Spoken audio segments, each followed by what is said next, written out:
légalisation aussi encouragée par Joe Biden, le président américain, pour qui, je cite, toute une série d'autres droits pourraient être menacés, la contraception ou le mariage homosexuel.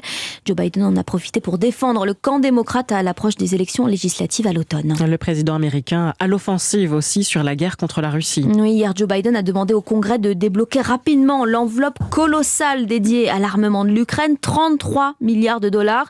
Le président américain a pris la parole dans une usine de missiles de l'Alabama au sud du pays.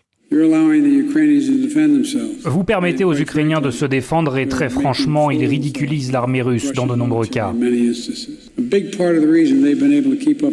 Si les soldats de l'Ukraine ont pu continuer à se battre et faire de cette guerre un échec stratégique pour la Russie, c'est en grande partie parce que les États-Unis, ainsi que nos alliés et nos partenaires, les ont soutenus.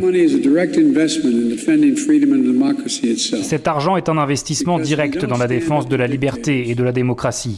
Parce que si vous ne tenez pas tête aux dictateurs, l'histoire nous a montré qu'ils ne s'arrêtent pas. Leur appétit de pouvoir continue de croître. Comme je l'ai dit dès le début, ce combat coûte cher, mais céder à l'agression serait encore pire. Voilà, les livraisons d'armes, l'un des points sensibles abordés aussi hier entre Vladimir Poutine et Emmanuel Macron. Les deux chefs d'État ont échangé pendant plus de 2 heures au téléphone. Paris a demandé aussi l'évacuation des civils de Mariupol, où Moscou vient de lancer pour la première fois un assaut avec chars et infanterie.